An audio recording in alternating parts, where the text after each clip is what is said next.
In this week's Parsha, Miketz, we learn an interesting idea when Yaakov does not want to send Binyamin with the remaining brothers. And there are various interpretations why. Of course, Yaakov was afraid for Binyamin's life, but on the other hand, Shimon was a kind of captive in Egypt. So without sending Binyamin, there is no way to redeem Shimon. So I saw an interesting thing in a book called Rabbi Yakov.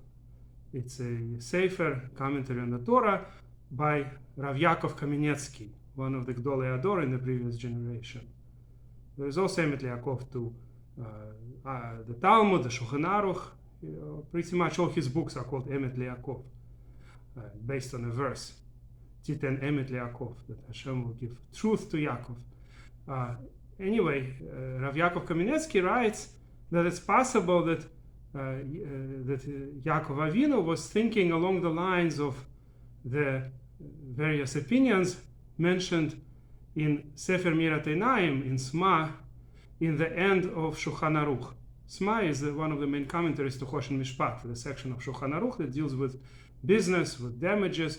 At the very end, it deals with issues like a person who beat somebody else and how much to pay and things like that. And in one of the,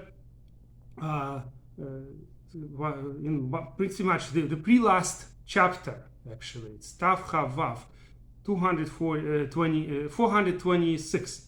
So in that chapter, Sma, Sefer Mirat Einayim, writes that according to some opinions, a person must risk his life to save somebody else. Meaning, if somebody else's life is definitely in danger, you have to risk your life to save somebody from certain death, basically. But he says that most opinions do not agree with it. And that's why Shulchan Aruch doesn't bring it. The majority opinion is you do not have to, you could do it if you want, you could risk your life to save somebody, but really, your life comes first is a principle that's very strong in the Torah. It's a principle that works even if your life is only a suffix. You might lose it, you might not, and somebody else's life is definitely in danger. Even so, you do not have to risk your life. So this is brought in many books in Shalot V'Tshuvot, in Responsa, on all kinds of issues. For instance, when donating a kidney for someone is discussed, that a person could do it, and it's a big mitzvah to do it, but you cannot force anybody to donate a kidney to save somebody's life, even if the other person is dying.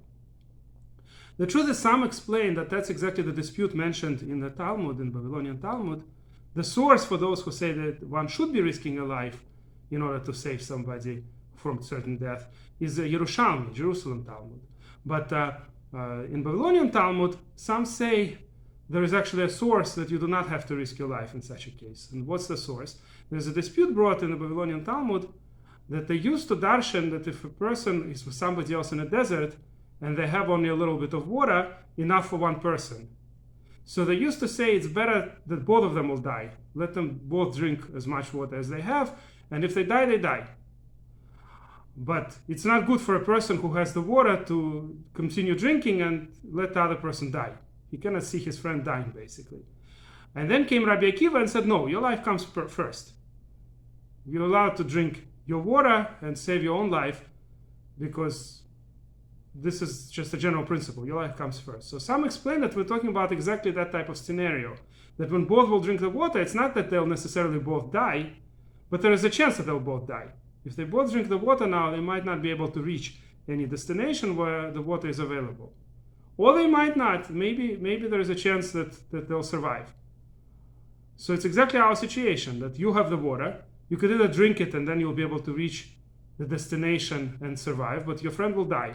Or you could both drink, in which case it's a suffix. You might both die, or you might both survive. So are you allowed to, basically, save your own life, rather than suffix risking your life in order to save somebody else who is otherwise would die for sure? And the answer is, according to this, and we're asking like Rabbi Akiva definitely, that your life comes first.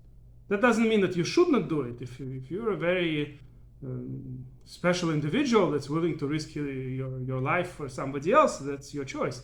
But we cannot force a person to risk his or her life in order to save somebody else. Now, of course, a lot of it has to do with today's situation in Israel and captives and all these questions. But I must mention here that there is already an idea offered, which makes a lot of sense, that when it comes to policemen or army, the same rules don't apply as for regular people. One thing is a regular individual who sees somebody dying, but if he will interfere, he might be risking his own life. So we're asking that you do not have to risk your life.